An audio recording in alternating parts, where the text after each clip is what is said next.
مطلب اس حد تک لینگویج گئی. اچھا یہ لینگویج ایک لیول پہ ہوتی ہے. دوسری لینگویج, اب وہ راجناتھ صاحب کوئی چین کے ڈیفینس منسٹر کو یہ تھوڑی کہہ رہے ہوں گے کہ جی آئیں ہم پھر بیٹھ کے چائے پئیں گے. وہ یہی کہہ رہے ہوں گے کہ آپ یہ غلط کر رہے ہیں. وہ یہ کہہ رہے ہوں گے کہ ان کے کاؤنٹر پارٹ چائنا کے کہہ رہے ہوں گے آپ نہیں ٹھیک کر رہے. اب بیچ میں رشیا ہے. اب یہ جو بیچ میں رشیا ہے, اس شنگھائی آرگنائزیشن کی یہ جو کانفرنس ہو رہی ہے, اس میں رشیا کا رول میں آپ کو تھوڑا سا ڈاکٹر صاحب بتاؤں گا. رشیا کا میں ٹیلی ویژن 2-3 دن سے ہر روز ہی دیکھتا ہوں. 2-3 دن سے میں خاص طور پر ایک ٹاک شو آتا ہے ان کا, مجھے نام بھول رہا ہے.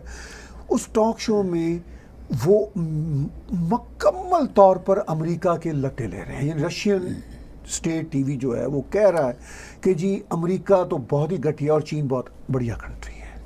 لیکن یہ بات میں غور کر رہا ہوں کہ رشیا کے ٹی وی پہ کوئی ٹاک شو میں نے ابھی تک ایسا نہیں دیکھا جس میں انہوں نے چین اور انڈیا کے ایشو پہ بات کی ہو, چونکہ وہ اس میں پوزیشن نہیں دینا چاہتے.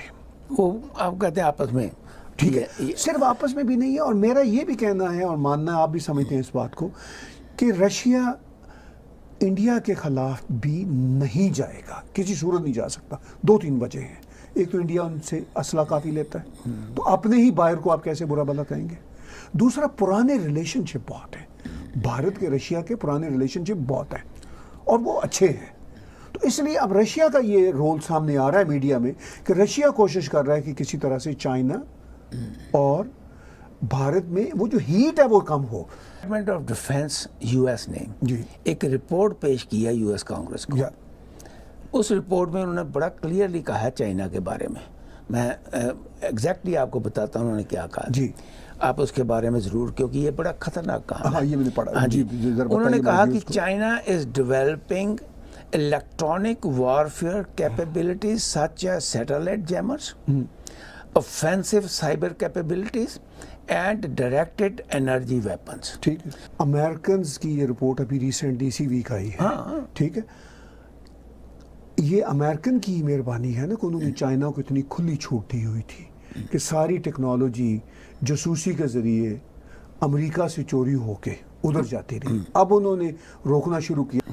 اب جو مسائل بھارت پہ آن پڑے ہیں وہ چائنا پر بھی آن پڑے ہیں, جو اکنامک ہٹس کے ہیں وہ اپنی جگہ مسئلہ ہے. لیکن دیکھیے بہت ساری جگہوں پہ ڈاکٹر صاحب یہ جنگیں جو ہوتی ہیں وہ چلتی ہیں. ابھی تو یہ سارا جو کنسرن شو کیا ہے آپ نے جو پڑھا, یہ آئندہ 15 سے 30 سال میں ڈیولپ ہونا ہے.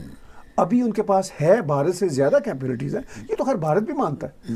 لیکن ڈاکٹر صاحب جنگ میں بھارت کے ساتھ جو چائنا نے کو بھارت میں, یہ میں آپ کو بتا دوں, آپ نے شروع میں سوال اٹھایا تھا کہ حملہ ہوگا کہ نہیں ہوگا. ایسا کچھ نہیں ہے کہ کوئی حملہ, کوئی بڑی واسٹ سکیل وار ہونے جائے گی. وار جو ہے وہ ہمالیہ کی پٹی میں ہی رہنی ہے. میں تو مانتا ہی نہیں وار ہوگی, کیونکہ میں وہی کہتا ہوں. جی دیکھیے وار ہو رہی ہے ڈاکٹر صاحب, وار ہو رہی ہے. وار نہیں ہو رہی, وہ اسکرمشز ہو رہی ہیں. میں وہی کہہ رہا ہوں. 3488 کلومیٹر کا یہ ایریا ہے چائنا اور ان کا بارڈر, بالکل, جو کہ برٹش ایک نصور دے گئے, کشمیر کا بھی دے گئے اور یہ بھی دے گئے, اور نہرو نے اس پہ مرم پٹی کے بدلے اس کو اور بڑھا دیا. چلیے ڈاکٹر صاحب جو تو ہسٹری میں ہوا وہ تو ہوا نا, اب کچھ نہیں ہو سکتا. لیکن اس وقت تو سامنے نظر آ رہا ہے. میں سمجھ رہا ہوں, لیکن ڈاکٹر صاحب اس میں بات آج کی ہے, آج کی بات یہ ہے کہ how to undo those blunders of history. اس وقت انڈو تو بات کی بات ہے, اس وقت تو یہ ہے کہ ہاؤ ڈیفینس کیسے کرنا. دیکھیے اس لیے میں جو اصل بات اس میں میرا جو آرگومنٹ ہے وہ یہ نہیں ہے کہ چین کے پاس اتنا کچھ مال و متاع ہے تو بھارت کیسے آگے کھڑے ہوگا. وہ فل سکیل وارز ہوتی ہیں تب یہ کویسچن آتا ہے. جب یہ اسکرمیشن ہونی ہوتی ہیں, پراکسیز ہونی ہوتی ہیں, اس میں اتنے ریسورسز نہیں چاہیے ہوتے ہیں, اس میں بہت ریجنل ریسورسز چاہیے ہوتے ہیں. چونکہ اس وقت جو یہ کر رہے ہیں, اس وقت بھارت کو ایک ایج ہے کہ بھارت کی جو پوسٹ ہے نا ہمالیہ کے آس پاس, بھارت کے پاس جو ایفیکٹو پوسٹ ہیں جہاں سے وہ اپنے ڈیفینس طیارے اڑا سکتے ہیں, وہ کافی زیادہ ہیں.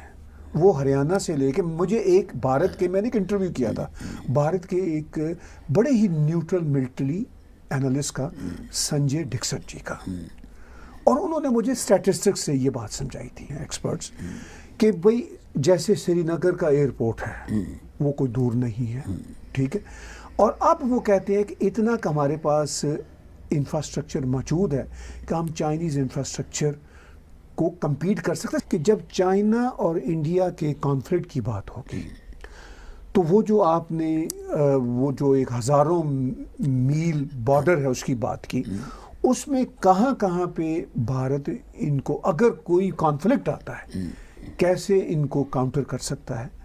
تو بھارت کی ابھی آپ نے ملٹری کی کمان کی کوٹ کی بات, تو کوئی نہ کوئی کیپیبلٹیز یقینی طور پر ہوں گی. دو چیزیں جو ہمیں نظر آتی ہیں ایز کمنٹیٹر, جو وہ اتنی بڑی بات کرتے ہیں.